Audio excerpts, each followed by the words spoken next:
जय गुरुदेव।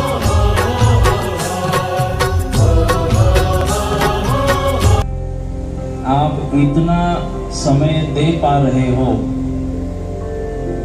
तो आपको धर्म समझाने की, धर्म का ज्ञान देने की मैं मानता हूँ कोई जरूरत नहीं है। जिसलिए मैं यहाँ उपस्थित हूँ वो सब कुछ मैं आप में देख रहा हूँ।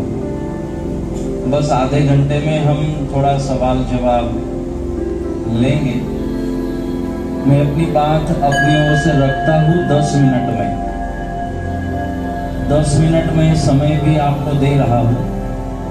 तब तक सतपंथ संप्रदाय को लेकर अगर आपका कोई सवाल है, आप जानना चाहते हो, आप समझना चाहते हो, किसी से गलत जानकारी आपको मिली हो, कोई संशय हो, तो आप खुले दिल से मेरे साथ बात कर सकते हो, मुझे सवाल पूछ सकते हो 10 मिनट के बाद। क्योंकि कई प्रोग्राम मैंने युवा शिविर भी जो किए, तो युवा शिविर मैंने वन साइड नहीं किए कभी। उसमें मतलब टॉक शो कि सब लोग मुझे प्रश्न पूछे और मैं उसका जवाब दूं। क्योंकि मैं किसी के घर जाता हूं तो वो लोग मुझे बहुत भाव से पूछते हैं कि तमे शू जमशो। मतलब वो मुझे वो भोजन कराना चाहते मनगमतु कि हमें भोजन तो बनाना ही है, लेकिन आपको जो पसंद है वो बनाएंगे तो और अच्छा। तो मैं वो चाहता हूँ कि मैं आपको वो भोजन दूँ जो आपको पसंद है। तो रिक्वायरमेंट तो आपको रखनी पड़ेगी। तो आप नहीं तो मैं जो बोलना है बोल दूंगा कि हो गया समय खत्म। तो आपके मन में कोई सवाल हो तो वो वही पड़ा रहेगा। और पहले तो क्या है कि हमें वो संशय मिटाने चाहिए। तो 10 मिनट के बाद मैं आपको समय दूंगा, तो जो पूछना हो आप खुले दिल से, हम अपना परिवार है यहाँ पर बैठे। और सवाल करते समय जरूरी नहीं है कि मैं महामंडलेश्वर हूँ, मैं संत हूँ, मैं महात्मा हूँ, महाराज हूँ, साधु हूँ। ठीक, मैं आपके जैसा ही एक इंसान हूँ। ये तो लोगों को थोड़ा लगे अपनी ओर देख के तो ये बड़ा बड़ा तिलक दाढ़ी वाड़ी ये थोड़ा सा सिस्टम है। लेकिन साधुता तो दाढ़ी से नहीं होती, जटाओं से नहीं होती, तिलक से नहीं होती, वो आचरण से होती है। तो मुझे सवाल पूछिएगा, जवाब दूंगा।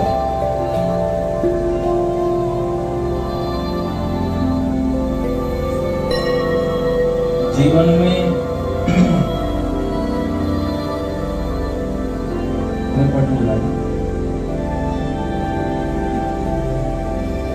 वैसे दूसरों की चिट्ठी थोड़ी पढ़ते कोई तीसरा।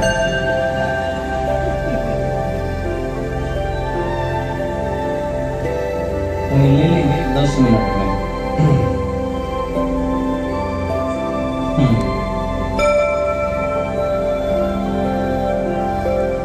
आप कागज पे पूछो तो वो तो आसान वाला मामला है, लेकिन मैं चाहता हूँ आप बात करें मेरे साथ।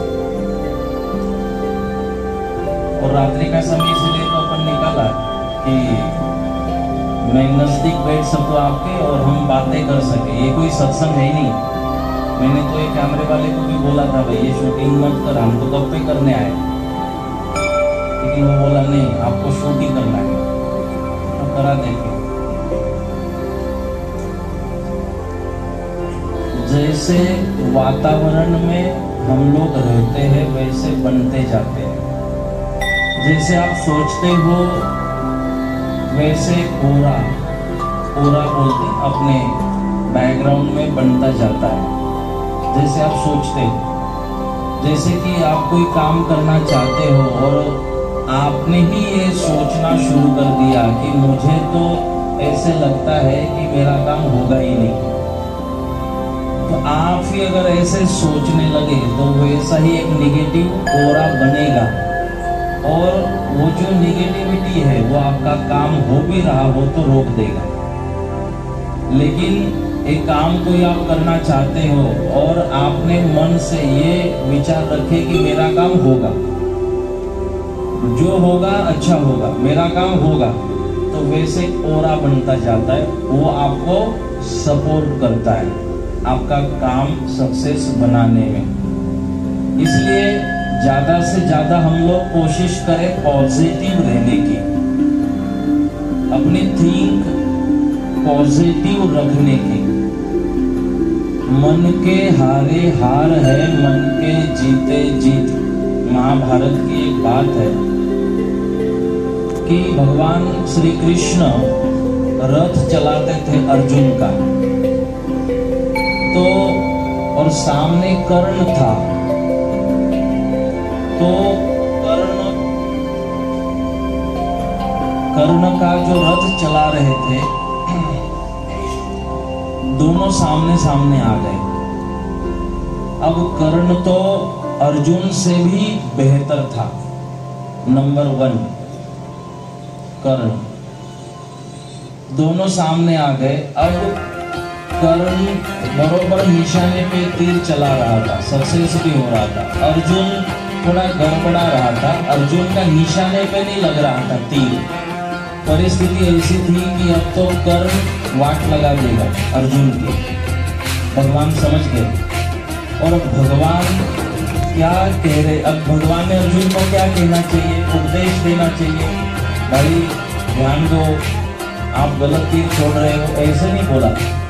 अगर गलत भी तीर चलते अर्जुन के, तो भगवान बोलते वाह अर्जुन, वाह अर्जुन, कितना बढ़िया तीर चलाया। अर्जुन जैसा तो कोई धनुर्धारी जग में नहीं, विश्व में नहीं, वाह अर्जुन वाह। अर्जुन का कॉन्फिडेंस बढ़ता गया। एक्चुअल परिस्थिति अलग थी, सिचुएशन अलग थी कि अर्जुन जीतना चाहिए इतना पराक्रम नहीं कर पा रहा था, लेकिन भगवान वाह अर्जुन वाह। और सामने क्या हुआ, जो कर्ण का सारथी था, तो वो जब कर्ण तीर चलाता तो थोड़ी नफरत थी उसको कर्ण से, तो वो कर्ण को बोलता अरे कोई अकल है, कोई अकल नाम की चीज है, कहाँ बाण चला रहे, कहाँ तीर चला रहे। अर्जुन यहाँ खड़ा है, वहाँ तीर चला रहे हो, देखो अर्जुन को। मतलब कर्ण बहुत बढ़िया तरीके से युद्ध कर रहा था, लेकिन बातें जो आ रही थी सामने से, अरे इसको तो कुछ आता ही नहीं, तो उससे उसका मोरल टूटता गया।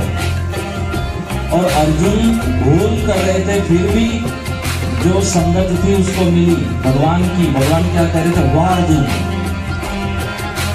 और जैसे कॉन्फिडेंस बढ़ता गया अर्जुन का, तो अर्जुन जीतता है, अर्जुन उसके रथ को तोड़ देता है, अर्जुन फिर उसके तीर को भी तोड़ देता है, धनुष को भी तोड़ देता है। तो ये मामला क्या था, अपने विचारों का। वो अच्छा खेल रहा था कर्ण, लेकिन उसके साथ जो बातें हो रही थी तो कर ही नहीं सकता, उसने उसको हरा दिया। अर्जुन भूल कर रहा था युद्ध में, लेकिन तू कर सकता है, वाह अर्जुन। इस पॉजिटिव थिंक ने अर्जुन को जिताया। तो जीवन में ऐसे ही होता है, हम ही अगर फिक्स करते हैं अपने लिए कि मैं तो कुछ कर ही नहीं सकता, मेरे से तो कुछ होगा ही नहीं, तो आप कुछ कर नहीं सकते। जैसे झांसी की रानी थी लक्ष्मीबाई, झांसी की रानी बचपन में राजा को, उसके पिताजी को अब वारिस बनाना था अपना, तो राजा ने वहां पर बेटियों को बिठाया और लिखने के लिए बताया कि लिखो जो मैं बोलता हूँ। राजा ने कहा मैं महान बनूंगी, ऐसे लिखो। सबने लिख दिया, सबने कागज बताया। तो जब कागज पढ़ा राजा ने, तो सबने वही लिखा था जो राजा ने कहा था, मैं महान बनूंगी। लेकिन ये जो लक्ष्मीबाई थी उसका कागज पढ़ा, तब उसने जो राजा ने कहा था वो नहीं लिखा। राजा ने क्या बताया था लिखने के लिए?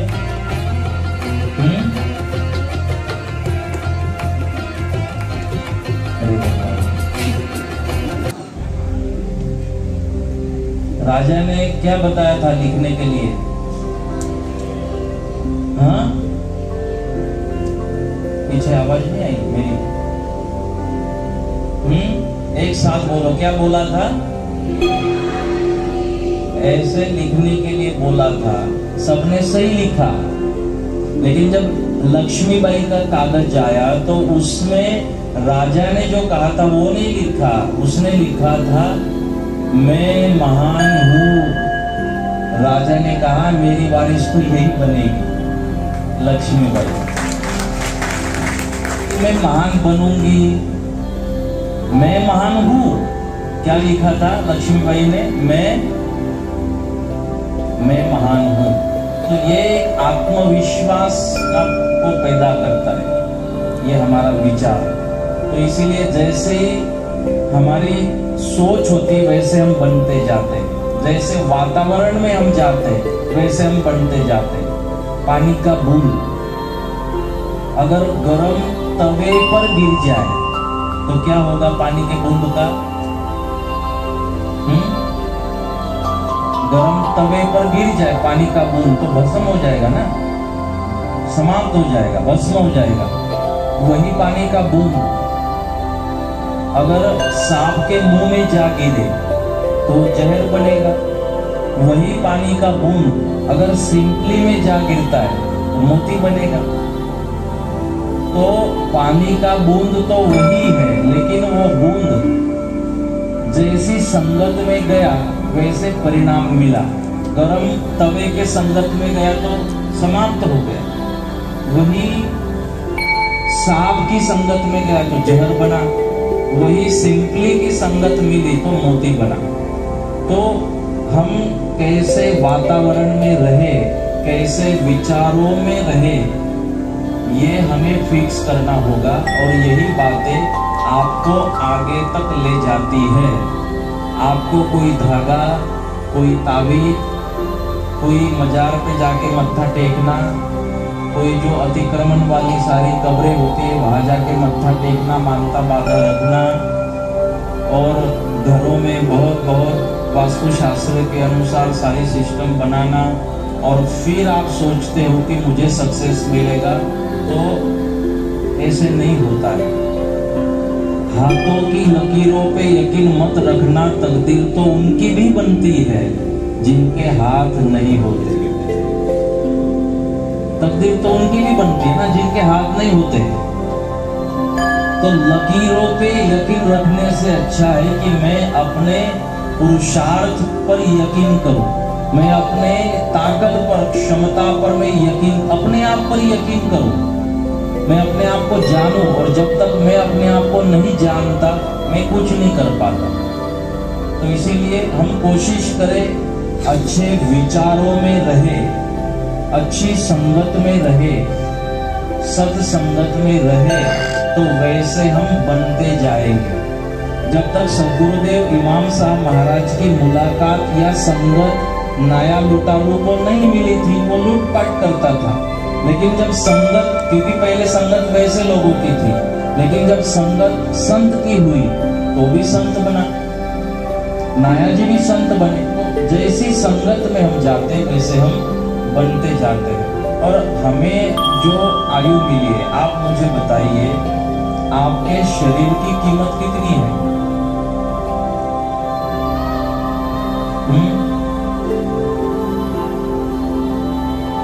टेंशन वाला थोड़ी कहा मैं तो, ऐसे आप फ्री माइंड बैठो एकदम हंसते हंसते। आपकी कितनी कीमत लगाओगे आप शरीर की, बताओ? मिनिमम मैक्सिमम कितनी लगाओगे कीमत? हाँ, अनमोल।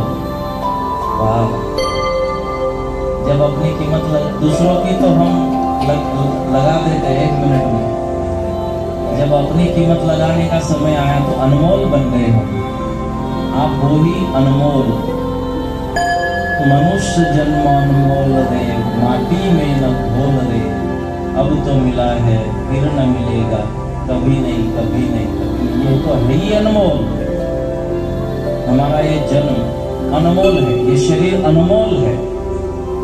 तो अगर हम इस बात को मानते हैं अनमोल है, तो क्या हम उसी तरह व्यवहार शरीर के साथ कर रहे हैं? शरीर अनमोल है, लेकिन जितना अन्याय हम शरीर पर करते हैं उतना और किसी चीज पे नहीं। जितना आप लोग मोबाइल संभालते हो, मोबाइल खरीदते ही उसे स्क्रीन गार्ड, फिर उसे कवर, टूटे नहीं, खराब ना हो, क्रैचेस ना आ जाए। जितनी मोबाइल को आपने रखा, जितना गाड़ी को रखते हो, जितना घर को रखते हो, घर टूट जाए तो दूसरा बनता है, मोबाइल टूट जाए तो दूसरा मिलेगा, गाड़ी थोड़ी खराब हो जाए दूसरी खरीद सकते हो। जो चीजें रिप्लेसमेंट में मिलती है, वारंटी गारंटी में मिलती है, वापस खरीद सकते हो, उसकी इतनी चिंता हमने की, इतना सोचा, लेकिन शरीर no replacement, no warranty, no guarantee, शरीर वापस नहीं मिलता। उस शरीर के बारे में हम नहीं सोचते। जैसे पेट्रोल डालना है गाड़ी में तो पेट्रोल ही डालते हो, डीजल डालना हो तो डीजल गाड़ी को डीजल ही डालते हो, पेट्रोल की जगह डीजल ही, डीजल की जगह पेट्रोल ही। ये गाड़ी के बारे में तो आपने समझ लिया कि मशीन खराब होता है, अपने मशीन का हम नहीं सोचते, अपने शरीर का हम इतना नहीं सोचते जितना गाड़ी का सोचते। मोबाइल भी चार्जिंग लगाते हो तो इतना समय नहीं लगाते कि बैटरी खराब हो जाए, मोबाइल का इतना सोचते हो, अपनी बैटरी गर्म हो जाए वो नहीं सोचते। वैसे तो सबने 3 फैक्ट्री का मालिक बनना चाहिए। कितनी? 3 फैक्ट्री का मालिक बनना चाहिए। पहली है, अगर बनना हो तो बताओ, 3 फैक्ट्री के मालिक बनना चाहिए, बताओ, युवाओं के लिए खास। ब्रेन में आइस फैक्ट्री, ब्रेन में आइस फैक्ट्री, जुबान में शुगर फैक्ट्री और हार्ट में लव फैक्ट्री। ये जो 3 फैक्ट्री है ना, इसका हमें मालिक बनना चाहिए। और वैसे भी मैंने कई बार कहा है कि हमारे चेहरे की जो चमक है वो फेयर एंड लवली से नहीं आती। फर्क पड़ जाए तो कंपनी वाले को जरूर पड़ता है, उसको पैसा मिलता है, लेकिन जीवन की चमक या तो हमारे चेहरे की चमक है ना, वो हार्ट एंड लवली से आती है। आपका हार्ट लवली हो, आपके हृदय में प्रेम हो, आपके हृदय में करुणा हो, आपके हृदय में समता हो, कोई गरीब नहीं, कोई अमीर नहीं, कोई इस जाति से नहीं, कुछ समाज से नहीं, बस इंसानियत। हमारे हृदय में समरसता हो, हमारे हृदय में सबके प्रति समभाव हो, वसुधैव कुटुंबकम। तो ऐसा जो हृदय है वो हमें सुंदर बनाता है, हमारे जीवन को सुंदर बनाता है। तो हम 3 फैक्ट्री के मालिक बने। ये हमारे ब्रेन को आइस फैक्ट्री शांत रखती है। जैसे सचिन तेंदुलकर, ब्रायन लारा की एक मुलाकात मैंने सुनी थी। ब्रायन लारा उन दिनों नंबर 1 वो बैट्समैन रहता था, उन दिनों की बात है। रैंकिंग में फर्स्ट नंबर पे वो चल रहा था। तो उसको सब मीडिया वालों ने पूछा कि आप तो पहले नंबर पे हो, रैंकिंग फर्स्ट है आपकी बैट्समैन करके बैटिंग में। तो उसने कहा बोलते बोलते कि ठीक है, रैंकिंग में बैट्समैन मैं फर्स्ट नंबर पे हूँ, लेकिन मैं फर्स्ट नंबर पे सचिन तेंदुलकर को मानता हूँ। तो उसे पूछा गया रैंकिंग में तो आप हो, तेंदुलकर कहाँ से बीच में आ गए? तो उसने कहा कि चलो बैटिंग में मैं नंबर 1 हूँ, लेकिन मैं उसको इसलिए नंबर 1 मानता हूँ रैंकिंग में, मेरे से भी अच्छा प्लेयर मानता हूँ कि सचिन तेंदुलकर जैसे हर हाल में वो हैप्पी रहता है, कूल रहता है, वैसे मैं रह नहीं पाता। इसलिए तेंदुलकर मेरे से भी अच्छा है। जो वो कूल रह पाता है ना, शांत रह पाता है, जैसे भी वो 0 पे आउट हो जाए फिर भी शांत कूल, तो बोले वो मेरे से नहीं होता है। इसीलिए ठीक है, मैं बैट्समैन हूँ, रैंकिंग नंबर 1, लेकिन विशेषता तो मेरे से ज्यादा तेंदुलकर में है कि वो शांत रह सकता है। मतलब इतना बड़ा प्लेयर है वो भी, लेकिन इतना बड़ा दुनिया का नाम जिसका है, उतना बड़ा नाम होने के बाद भी वो शांत रह सकता है। तो हमें ये जो गुण है ना, ये बड़ा बनाते हैं। सब दुनिया उसको बड़ा बना रही थी, उसने तेंदुलकर को बड़ा बता दिया संस्कारों के कारण। इसलिए सुशिक्षित तो हम बने, साथ में सुसंस्कारी भी बने। अच्छे डॉक्टर बन पाते हो, आसान है बन जाना, साइंटिस्ट बन जाना, इंजीनियर बन जाना वैसे आसान नहीं है, लेकिन बन सकते हैं मेहनत करके। लेकिन वो डॉक्टर, वो साइंटिस्ट, वो टीचर, वो इंजीनियर अगर इंसान ना हो तो वो किसी काम का नहीं। और कोई इंजीनियर भले न हो, डॉक्टर भले न हो, साइंटिस्ट भले न हो, लेकिन अगर इंसान हो तो सारी दुनिया उसको चाहती है। तो हम इंसान बनने की कोशिश करें, सरल बनने की कोशिश करें। ज्यादा मैं कुछ नहीं कहूँगा, अपने आप के बारे में सोचे, अपने आप से प्रेम करें। जैसे शाम को मैंने कहा कि धर्म जीवन है, सत्यम परम धीमहि, हम सत्य को धारण करें, ये धर्म है। तो धर्म के संस्कार हमारे